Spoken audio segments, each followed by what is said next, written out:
WOVU-LP, Cleveland. What are you looking for in radio? Illumination, inspiration, celebration, or revelation? How about fascinating guests, stimulating stories, and thought-provoking solutions? It's time for another look at life with Stephanie Phelps. Here's Stephanie. Hello, everybody. It's time for another look at life. I'm Stephanie Phelps, and today we are talking with entrepreneur, author, and activist LaDosha Wright. Now, LaDosha's approach to all that she does combines her cosmetology experience and her career as a former outreach worker with the use of trichology. That's the study of scalp and hair to empower the masses to understand and care for their hair using the right principles of the right products, the right tools, and the right techniques. And so, hey, LaDosha, it is so good to have you on, Miss Wright. You've got it all right? Everybody's Mrs. Wright, right? Okay. That's right. Okay. Well, again, it is so good to have you here because, hair is pretty much something that everybody values, I think. I think when people start seeing gray hairs or they start losing hair, can it be traumatic to some extent? What would you say? Yeah, it can be. Some people are not prepared for aging personally, though they do understand it. But to watch it unfold before your very eyes, for some people, it is quite traumatic. Yeah. Okay. We'll just leave it there. Let's talk a little bit before we get started with how you became involved in the industry and how you combined it with your outreach work, because I want to talk about that too. Well, it's actually in the tagline of my book, What They Don't Tell You at the Hair Salon. And it reads, the outreach worker turned cosmetologist who dares. And so, as we used to say back in the day, what had happened was, during my work as an outreach worker, I was providing parenting classes, anger management, and doing what we call home visits. And so it was during that process that the hair thing just kind of really came to light. Now, I was not aware of this personally or professionally. We did not talk hair in the office. It was nothing that we ever talked about in my home. And so I noticed some families were coming back through. And when I just, I was like, I just serviced this family. Maybe I'm missing something as an outreach worker. And I asked, what's going on? Did I fail you somehow? And they was like, no, I just don't like myself. And so I would ask each family that I saw coming back through that same question. And the same answer was pretty much, I don't like myself. And whenever I would ask, what is it about yourself that you don't like? And the response was always my hair. And I was like, hair? And so I would just kind of hold that response in. But one day, I think the look on my face kind of told it all. And one of the families said, well, LaDosha, it's easy for you to have that response because you have good hair. And I was like, oh, not that again. And so that's when I realized, that there was something more. And what could I do as an outreach worker to really address that issue? Because clearly, as an agency and then me as an individual outreach worker, we were missing, something that was lying beneath. Okay.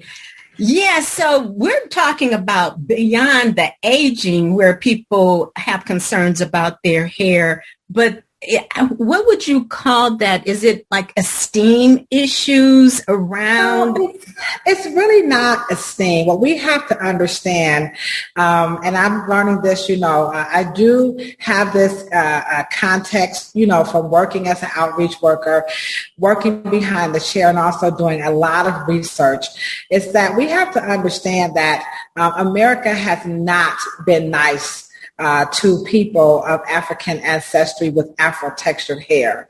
And so also known as Black people, aka African Americans. And that has come in the forms of pretty much three ways. So one, the racism, for sure, and the construct, the social construct. Once they began to classify humans, Africans definitely got the short end of the stick. That would be one. And then number two, you're going to have colonization, which of course that prohibited any type of, hair combing or washing. That was not going to happen during slavery. And then post-slavery, you still had misinformation, miseducation about Afro-textured hair. So here we are 400 and some odd years later, and we're still very perplexed, concerned about textured hair. And so that is actually the plight of textured hair, are those three, issues. Okay, let's try to tackle those one at a time. It was a lot. So you talked about I think what I'm understanding is the grooming of the hair, because you said there wasn't going to be any of that allowed during colonization. Is that right? Mm-hmm. Yes, that is absolutely correct. So during slavery, one of the things that always happened, number one, was when the conquerors or the slave traders went to steal the Africans, they actually did this by pulling the hair. That's number one, because a lot of them didn't have on clothes as we know it. That's number one. Then number two, once they were brought over to the United States or to the slave, holding places, they would shave off all of the hair because they did go into these places in West Africa and actually study. They watched to see what was going on, so they could clearly see, okay, this hair is communicating. So one of the things we know we're going to have to do is cut the hair off, because the hair represents more than what meets the eye. So, we have that context that's real, that's factual, but again, it's rarely talked about in this regard. So I do appreciate you for giving me the opportunity to talk about this. Okay.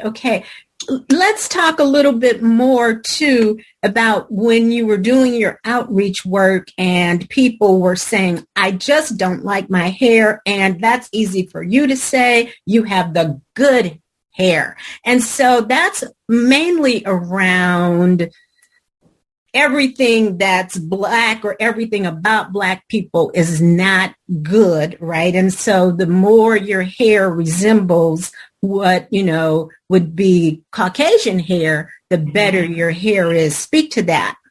So good hair is defined in two ways. So one, of course, would be your aesthetics and the appearance. And the second would be manageability. And so those two issues are probably the biggest, they have the biggest myths. There are the two aspects of textured hair that's most often misunderstood. So number one, we know that Afro textured hair is absolutely beautiful, for sure. We get that part, but something about that manageability is where we all begin to get it all mixed up. And so what we do is we use this trichology, which is the science of scalp and hair, to really explain why Afro hair does this unique thing that's commonly called tangled. But when Afro textured hair tangled, somehow it becomes nappy, kinky. So now you have the terminology that makes the hair bad. So that begins the third, or that introduces the third, concept that confuses people about Afro textured hair. So one is ugly, two is difficult, to manage. And then you have, number three, just like, what are you using on it? How you're going to, get through it. And so we have to address those three things. And trichology helps us do that in a very user-friendly way, because we know that textured hair, Afro-textured hair is not just on African, the descendants of Africa, what I'm saying, or people of African ancestry. So it's going to be anybody that's pretty much near that equator, they're going to have some texture. But for some reason, it's the out of Africa that gets the bad rap, Okay. Do we can get to this a little bit later, but do you think that has changed a lot? I'm thinking of phraseology like happy to be nappy, and what was the movie? Nappily Ever After. Nappily Ever After. So people are taking these terms and we're turning them into positive terms, right? Right. Until you make someone upset, and they'll flip it back on you. And so this is why, we need to do it. I'm like on a personal mission to get onto, any good platform, or whoever will have me, from a university to a community center to a church, to have me come out and to talk about changing the So the nappy is kind of like the N word, so it's, the new phrase is, that's not theirs to use. I heard India Irie say that, that's not theirs to use. And it's like, okay, but when someone becomes upset, they will take that word and whip it back on you. So on one token, it's a term of endearment. Until you make that person upset, then you're no longer nappily ever after. Now you're the nappy headed, So I'm not a big fan of the word in any capacity, but, culturally it definitely has its place, when it's in the context, be it happy or angry. Okay. Now, I'm thinking of, in terms of not using the word nappy, what about now we're using kinky, coily, and those kinds of terms? Do those terms sit better with people? Well, the truth of the matter is that scientifically, they do have proper terminology to describe the various textures. And those are, curly, wavy, coily, and straight. Kinky, kinky became coily once people, it's like stop using that word. But when you look at the etymology of words like nappy and kinky, you'll see the height of the use of those words happened at the height of slavery, which was in the 18th century. Okay. Well, I want everybody to stay with us. Up next, when we come back, we are going to be talking more about hair, and we're going to get into the Crown Act. So stay with us. We'll be right back with more of Another Look at Life right after this. Hey, let me ask you a question. What's up? WOVU plays the best music, right? Yeah. And WOVU has the best talk shows and information for the city? Yeah. Well, now WOVU 95.9 FM has the best website to match. So right now, go ahead and log on to WOVU.org and see exactly what I'm talking about. I know that's right. You never have to guess what's going on WOVU 95.9. Log on to the homepage and see exactly what's playing right now, every day, 24/7. Oh, yeah. You can find the program schedule, events going on around the city, and check out who's who at WOVU. You already know what it is. So do me a favor, pull out your smartphone, your laptop, your desktop, your tablet, log on to WOVU.org right now. Can you do that for me? I got you, fam. WOVU 95.9 FM, the best radio station, now has the best website. Okay. WOVU.org. Check it out. Welcome back to Another Look at Life. I'm Stephanie Phelps, and I am here again with LaDosha Wright. She is the owner of the Reverence Design Team Hair Salon. She has published 3 books, Curly Hair Adventures, What They Don't Tell You at the Hair Salon, and The Beauty and Barber Survival Plan. And her books can be, they're sold on Amazon, at Target, and at Walmart. And so, again, LaDosha, thanks for being with us. Before we went to break, I said we were going to talk about the Crown Act. So let's talk about that. What is the Crown Act and how did you become involved in it? So the Crown Act is legislation that was introduced in 2019. A group of politicians and hairstylists and everyday citizens, based off of the research that was conducted by Dove. Actually, it would be them. All of those individuals got together and they created this piece of legislation called the Crown Act. Now, of course, the ideal world we would get this passed federally. But this is America. That wasn't going to happen. So Crown Act is the acronym for creating respectful and open spaces, for creating respectful and open world for natural hair.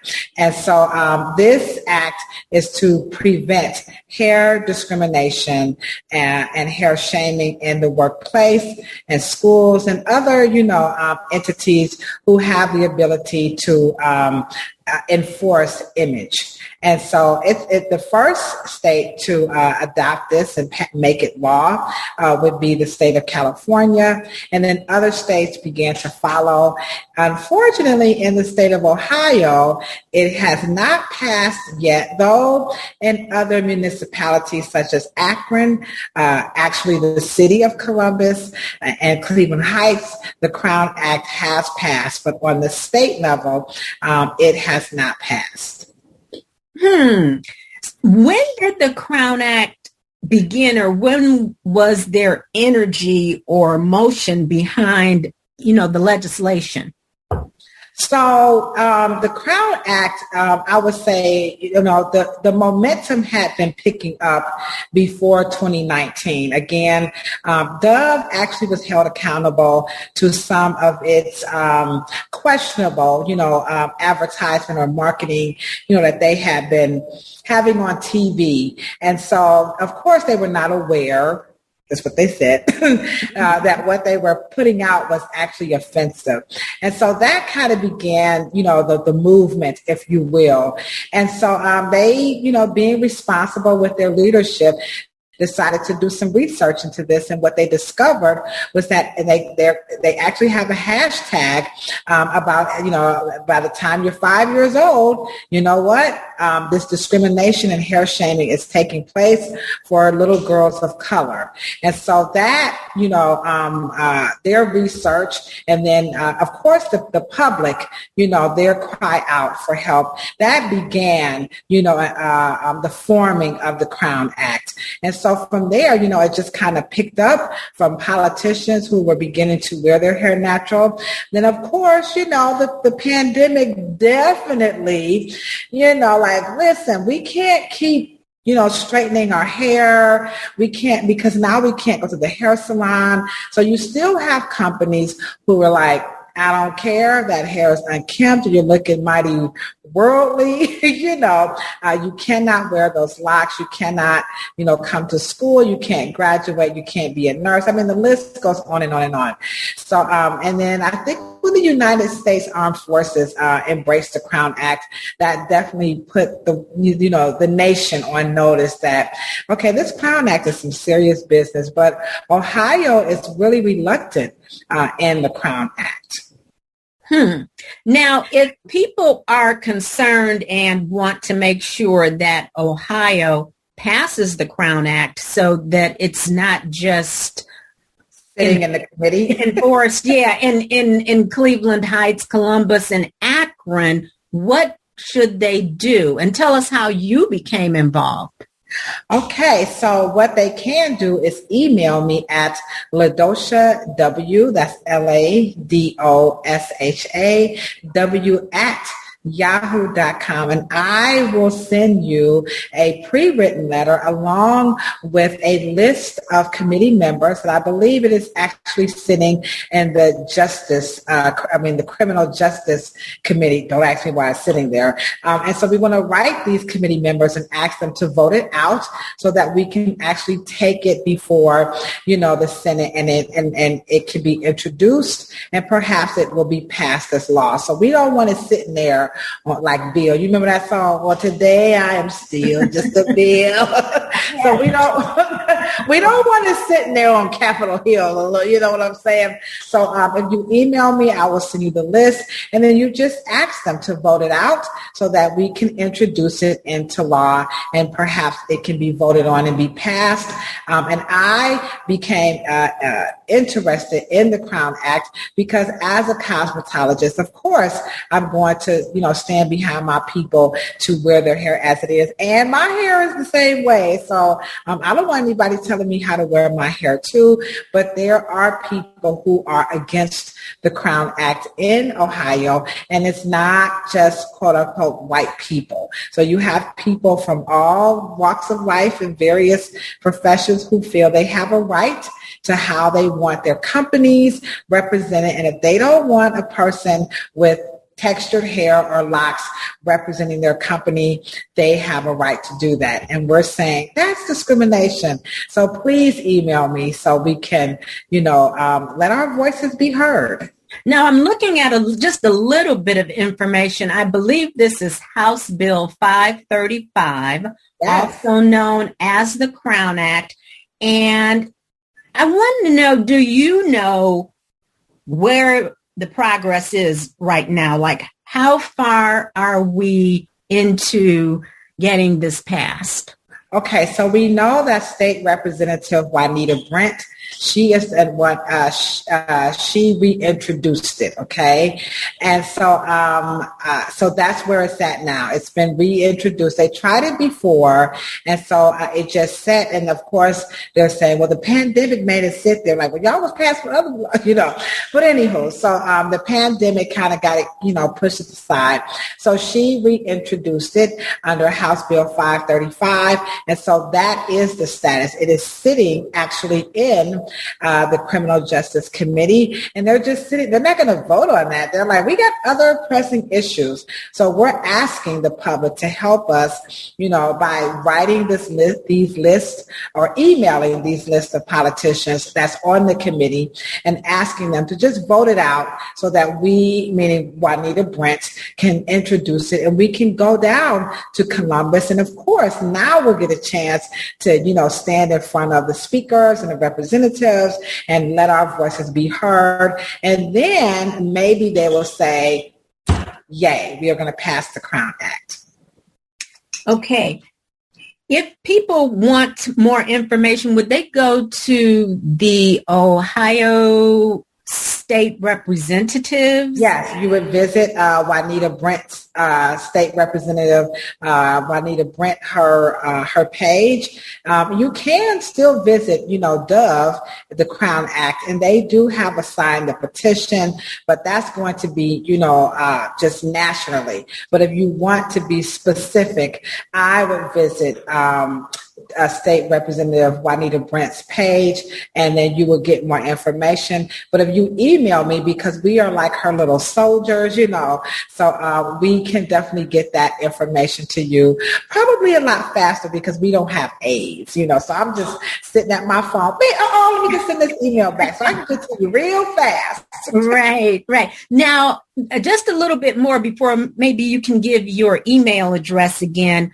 For the Crown Act, how long has this momentum, or when did it start? Like, are we into the years? It started again, I would say, right before the pandemic. Okay, so 2019. Okay. Yeah, 2019, 2020, we began to talk about it here in Ohio. It really hasn't gained a lot of momentum. This is, again, why I'm thanking you so much for this opportunity, because now, our listeners can say, well, wait a minute, I didn't know. So we want them to wake up in the morning and say, Where all these emails? Okay, we need to vote this thing out. These people not playing over here. So if we do that, and it just, if I send the email to you and then you send it to 5 friends and you ask them, can you send this to 5 friends? And then all of the state representative emails are in the actual email. And so you could just cut and paste and email each one at a time. Don't send it as a group text,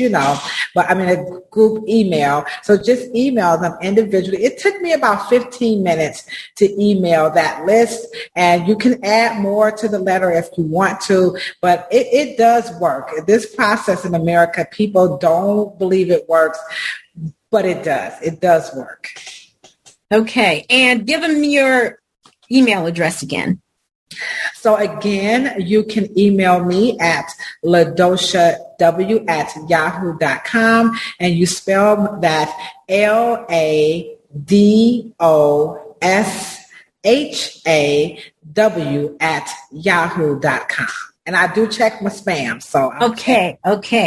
Well, before we get to break, I want to also give the website to your Reverence Design Team Hair Salon website. I took a look at it. It is fabulous.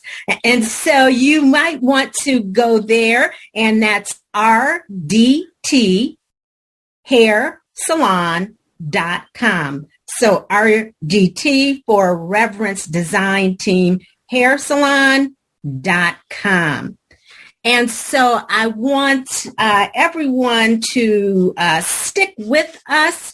Up next, we are going to come back and talk about what's happening in the hair industry. So you want to stay with us. We'll be right back with more of Another Look at Life right after this. Go. Why you want to listen to WOVU 95.9 FM? Here's the reason why. We play all independent music from Cleveland artists. Yes, we do each and every night. We support the community. We support the Cleveland local artists. This is what we do. And we got the hottest playlists from gospel, from R&B, from rap, the hip hop, and also we have jazz right here, WOVU 95.9 FM. Don't forget to download our app right now, WOVU. This is a Burton Bell Carr Community Radio. Welcome back to Another Look at Life, and I'm Stephanie Phelps, back again with author, activist, and entrepreneur LaDosha Wright, and she is the owner of the Reverence Design Team. She offers educational classes to licensed professionals. In 2012, she helped change an Ohio law regarding the education of cosmetology, and to date, she continues as an activist and policy advocate. She's been featured in several local and national publications and on television. Again, LaDosha, thanks for being here. Thank you. Thank you very much. Let's talk about what's happening in the hair industry, starting with the impact of COVID on hair salons. So we see a really big decrease, number one, in cosmetologists returning back to hair salons and their own individual spaces, because we definitely saw a shift in employment, in as much that a lot of cosmetologists began to go into business themselves via lofts and studios, which to me was an exciting move for the beauty industry, though a lot of people were not happy about it. I was never quite understood why that was, but anywho, the pandemic definitely changed the scope of how we do business here. You had two schools of thoughts. One for certain was, how dare they not include us as essential workers, in as much that we have always been about public safety and sanitation. That's number one. Then on the other side of it, you do have people who in the industry who were a lot older and have been practicing cosmetology for quite some time. In the state of Ohio, once you reach the age of 65, you're actually exempt from having to take your CEUs. So that's a large portion, a large sector of our mature, licensed professionals who continue to work behind the chair and don't consider 65 years old at all. However, the disease doesn't care how you feel. Definitely older people who may have some pre-existing conditions, according to the CDC, were more at risk. So those two, aspects definitely impacted, employment in the beauty and barber industry. So we definitely saw a big drop, in our customers, people not being able to return back. A lot of cosmetologists,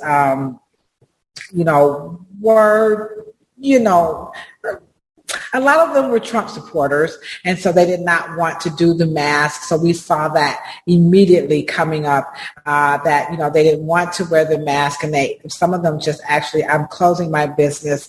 I'm out of this altogether. And then you had some like me who were like, hey guys, remember that class in bacteriology? After all, believe it or not, what people don't know is that, the cosmetology license is not about our ability to color your hair, skin, and nails. It's really about public safety and sanitation and the scope of hair, skin, and nail practice. So in all actuality, if anybody should have been encouraging the public to follow the guidelines to keep us safe, whether you wanted to be vaccinated or not, to me, the beauty industry was the perfect place that we really could have carried that message, but we were not given that opportunity.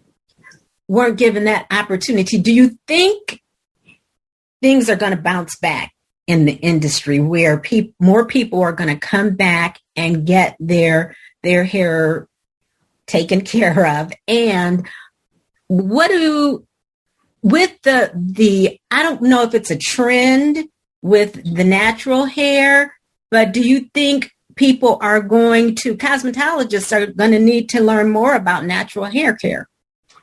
Well, I'm certain that your answer definitely is the answer. So the answer to people coming back is no. I do not think that people who have left will be returning. People who have never entered, who have contemplated, or maybe was not as active as they were before, they are our potential customers in the future. But I recall going to a virtual summit on hair care ingredients, and I entered into a chat, and my question was about these toxic ingredients that they were, to me, I felt they were just, peddling, to African-American manufacturers who were creating, products for the African-American target population. And just quickly, their response to me was, their research revealed that African-American women and men had removed the cosmetologist from the equation of hair care, that they only viewed us as hairstylists. So they highly recommended that I go back to the drawing board and take care of my customers and work with my colleagues to meet the needs, because currently they are and we were not. And so I was very embarrassed, but they were right.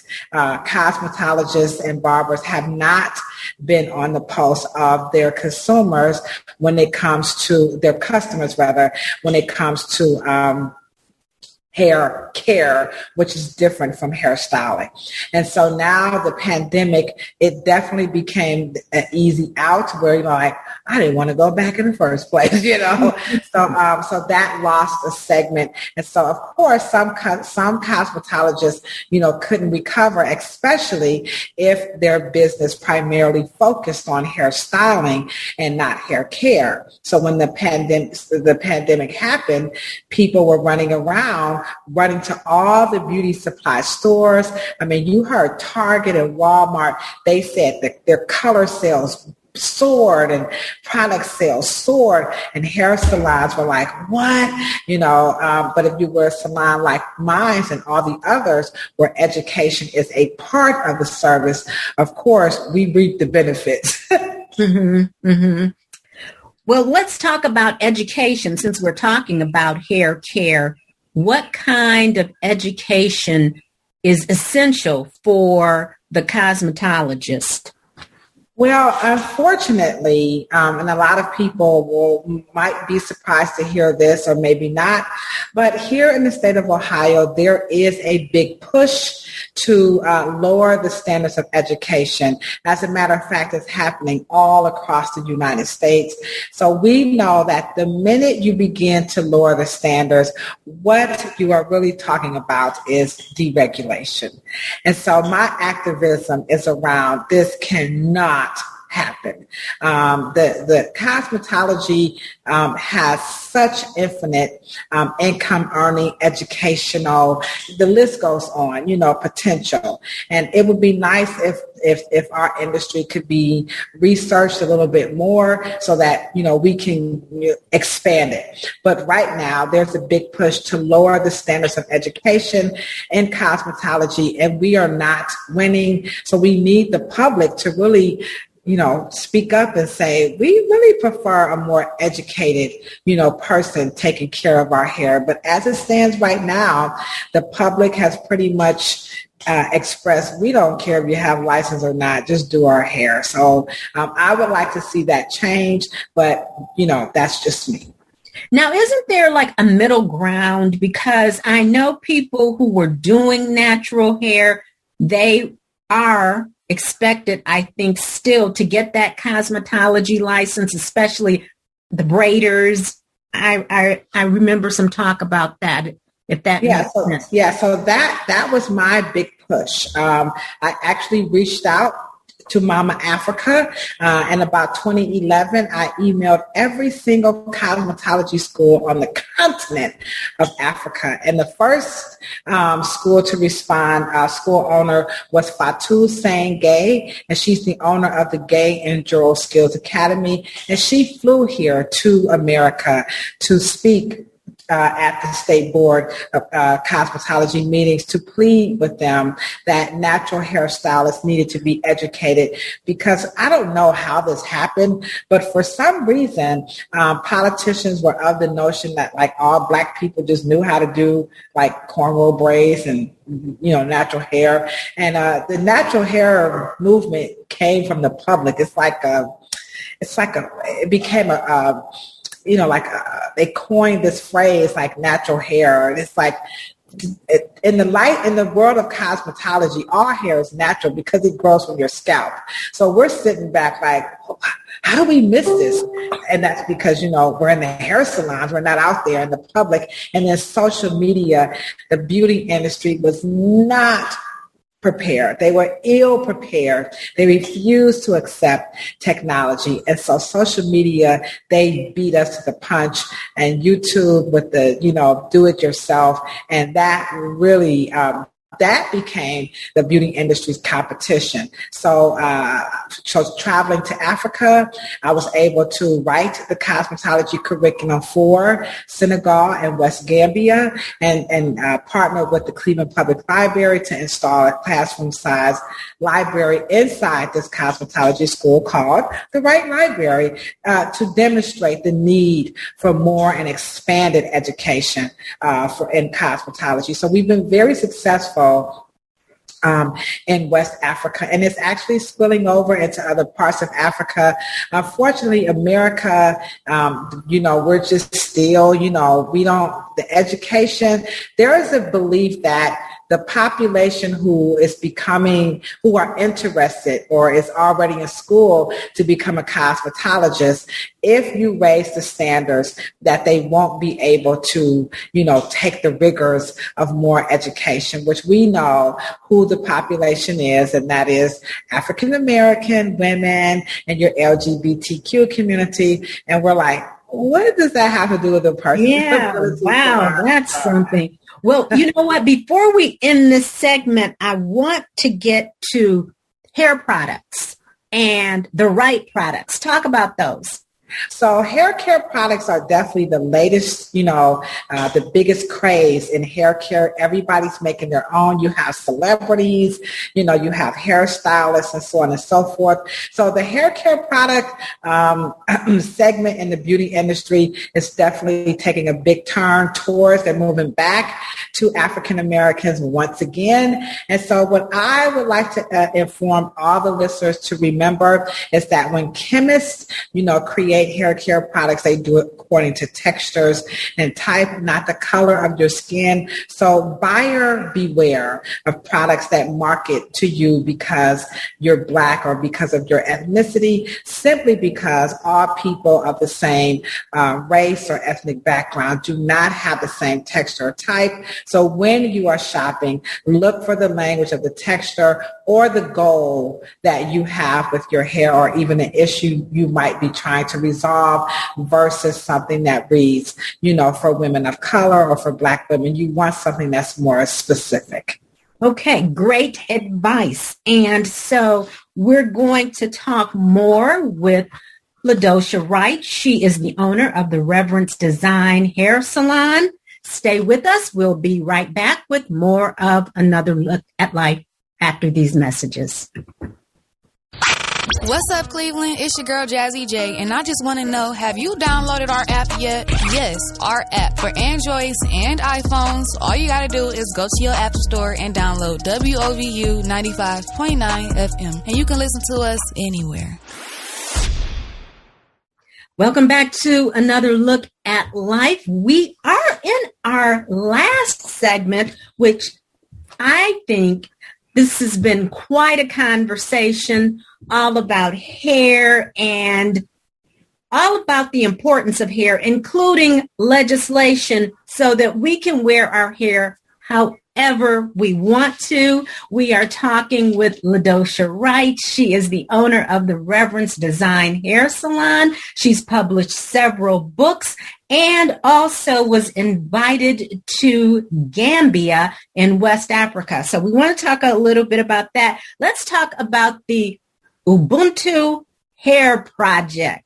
Talk about that. Speaking of Gambia and Africa. Yeah. Okay. So the Ubuntu Hair Love Project is a program that's being supported and funded by Neighborhood Connections. So I just love Neighborhood Connections. And so they had a RFP, and I secretly submitted it without telling anybody. And I woke up the third day of January to an email that I had been awarded, and I cried for like 30 minutes, like, no way. And so the Ubuntu, the Ubuntu Hair Love Project is a program that provides support and solutions in person and online for free to individuals who are experiencing issues around hair discrimination, hair bullying, hair shaming, dislike, or concerns about your textured hair. So that is the Ubuntu Hair Love Project. Now, this was just this past January that you... Yes. Okay. Yes. So maybe this is premature, but what kinds of stories have you heard that will be a part of this project to tell people or help to share what kinds of harassment and bullying people might be experiencing? Yeah, so when people have had issues around hair discrimination, hair bullying, hair shaming, or dislike, some things that just stick out, obviously, number one, is just the words, the language that you're using towards your hair. I don't like it. It's difficult to manage. It's, it's nappy. I can't do nothing with it. It's no good. I've been wearing weaves. It's all messed up. So when you're using language like that, then we know for sure a lot of that is stemming from, some language and some experiences around hair discrimination, hair bullying, hair shaming, and just overall confusion or dislike. The second thing we notice, or you might notice, is that you want to participate. It's just the refusal to do anything to your hair. So if people just have this place of escapism, I don't want to see it, I don't want to touch it, I don't want to wash it, I want to cover it up, I want to just try that you're doing all these different types of things to your hair with zero success. No matter what you're doing, nothing is working out. You're spending an exuberant amounts of money. And I'm talking about if you are in excess of like $50 a month on hair care products, you need to come to the Ubuntu Hair Love Project, because that's way too much money to be spending on hair, given how long the average bottle of hair shampoo and conditioner lasts in these days and times.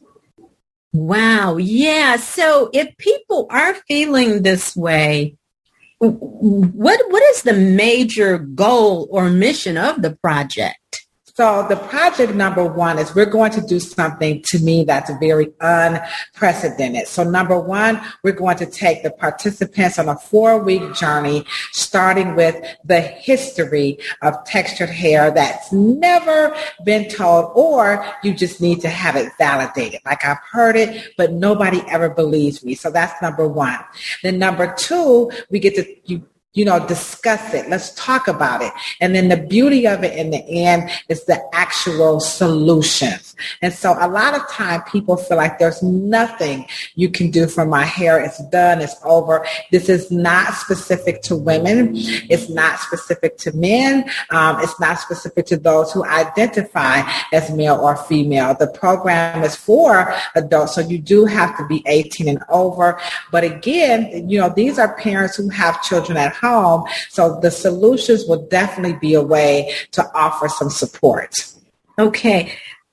Speaking of history, the Kent State Museum has an exhibit called The Art and History of Black Hair. I believe you're involved with that as well. So let's talk about that.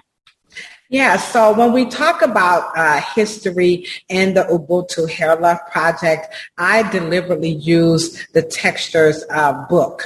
So Textures is an exhibit, and it is at Kent State University. It will be running now through August of 2022, and this gives people the opportunity to see history unfold.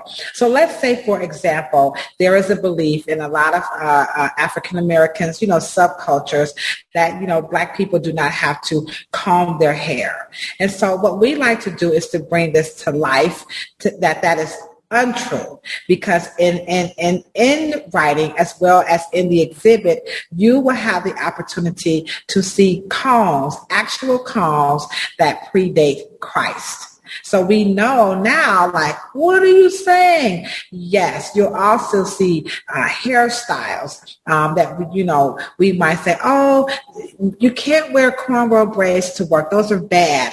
Well, it's nice to see images of cornrow braids that was, labeled as warrior braids, so that these braids had a purpose. It wasn't about just being defiant and, trying to fit in. In the history of hair care and hairstyling across the continent of Africa, it's so vast, and it crosses over to different cultures and different tribes.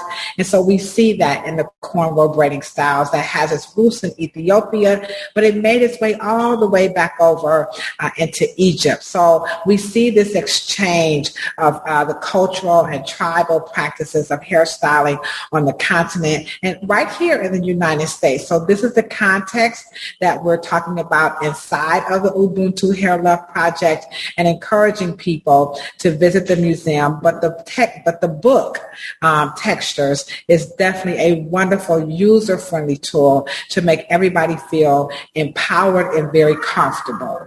Okay. The book Textures, where would one get a copy of that? So that book, you can actually get it at the museum. It is also available on Amazon. Okay.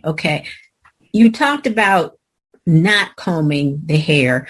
Is that the whole idea or not about locking the hair?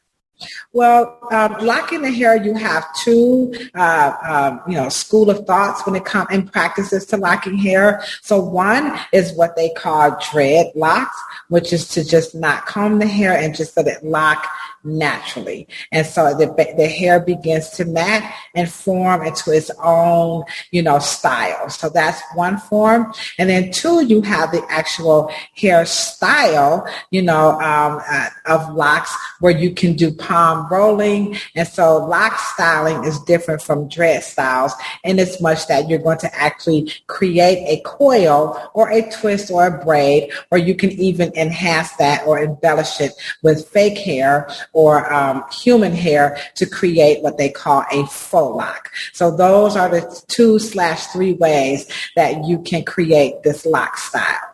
Okay.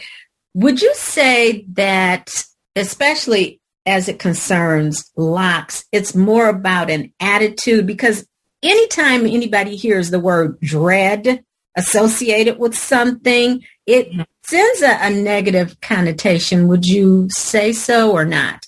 Well, if from a Eurocentric standpoint, yes. I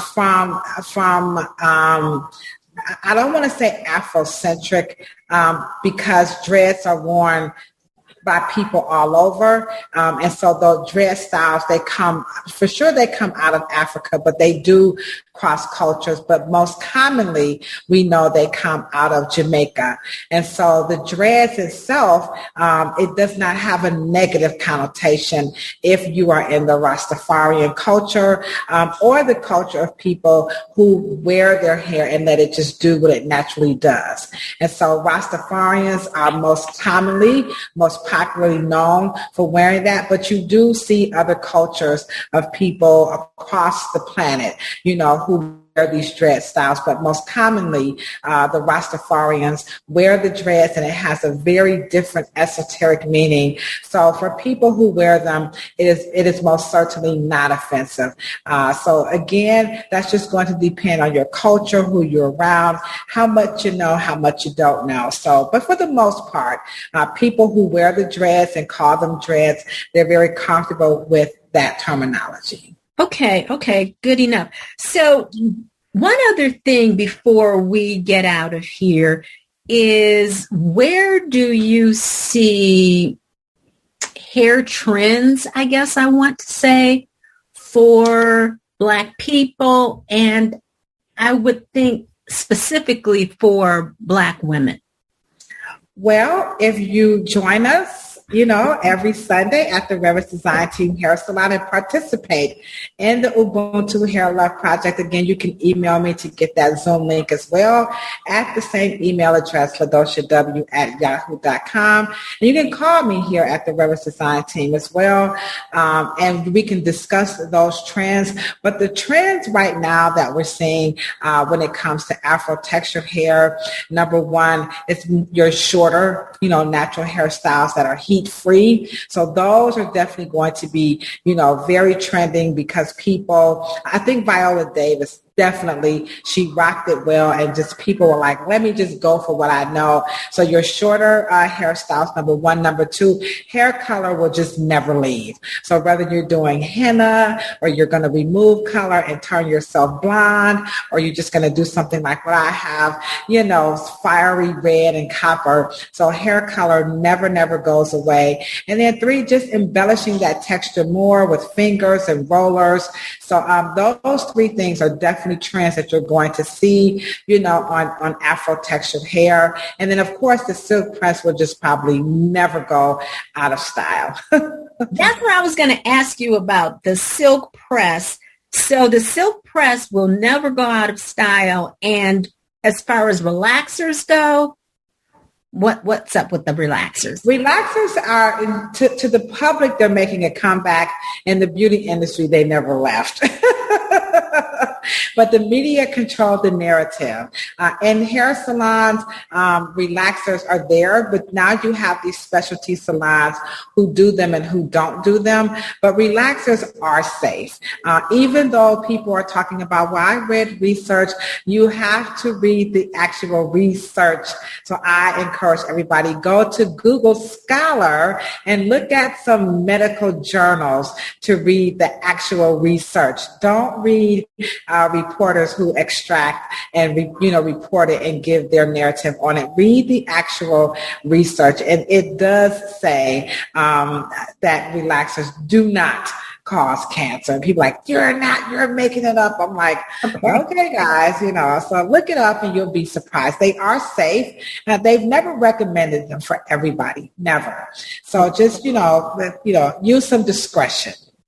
Well, LaDosha Wright, thank you so much. And thank you for all of the right information. We really appreciate it. If you want to know more about LaDosha, you can go to rdthairsalon.com.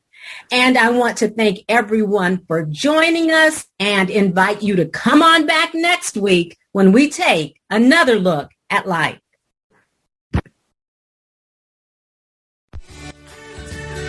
Thanks for listening. Your voice matters. Inspire us with suggestions for upcoming topics and guests. Share your personal story, what's working in your life and what's not. Send email to anotherLOOK@gmail.com. You can also find us online at anotherLOOKwithStephaniePhelps.wordpress.com. We're very social. Like us on Facebook at Simply Another Look with Stephanie. Follow us on Instagram at Stephanie Phelps and on Twitter at Stephanie Phelps Living in Destiny.